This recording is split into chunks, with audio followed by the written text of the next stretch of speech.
China says it won't join Swiss peace conference on Ukraine. Beijing said the talks next month did not meet its expectations, which include both Russia and Ukraine taking part. China would not attend the Ukraine peace conference in Switzerland next month because it does not meet its expectations, which includes both Russia and Ukraine taking part. The Chinese foreign minister said on Friday. Switzerland is seeking a broad-based turnout from different parts of the world for the summit in mid-June, which Bern hopes will lay the groundwork for a peace process in Ukraine. Moscow is not invited and dismissed the talk as meaningless without its participation. The arrangement for the meeting still falls far short of China's requests and general expectations for the international community, making it difficult for China to participate.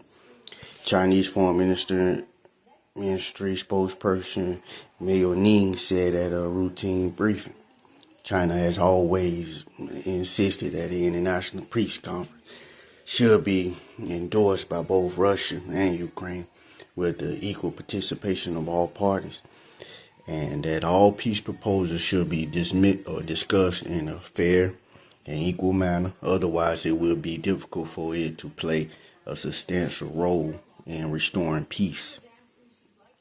Russian Foreign Minister Sergei Lavrov suggested on Thursday that China could arrange a peace conference in which Russia and Ukraine take part.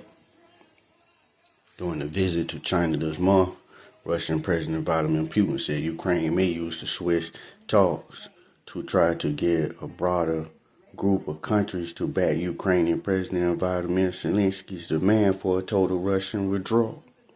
Putin also expressed backing for China's plan for a peaceful settlement of the crisis, saying that Beijing had a full understanding of what lay behind the crisis.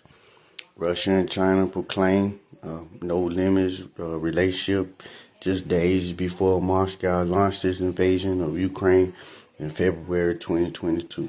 But Beijing has so far avoided providing actual weapons and ammunition for Russia's war efforts.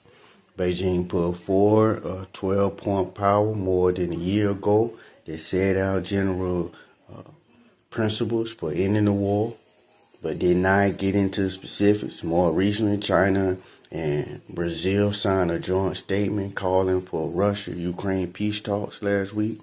Ukraine in January invited Chinese President Xi Jinping to participate in the planned summit of world leaders in Switzerland.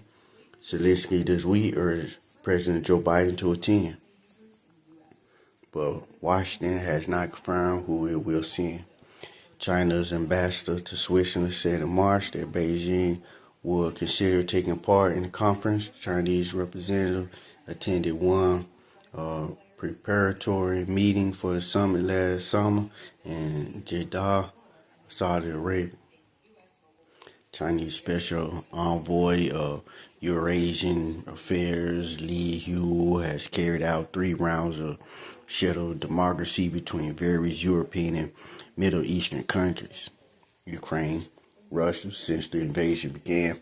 In the latest round this month, Beijing put forward a proposal or supporting the exchange of prisoners of war, opposing the urge of nuclear and biological weapons, and opposing armed attacks on civilian nuclear facilities, according to a Chinese Foreign Ministry readout. But several European leaders of the United States have repeatedly urged China to do more to curb exports of dual-use items and critical components, propping up Russia's industrial defense base, which Secretary of State Antony Blinken has called the biggest threat to European security since the end of the Cold War. China insists that its dual-use exports are subject to oversight and that it maintains normal trade relations with Russia.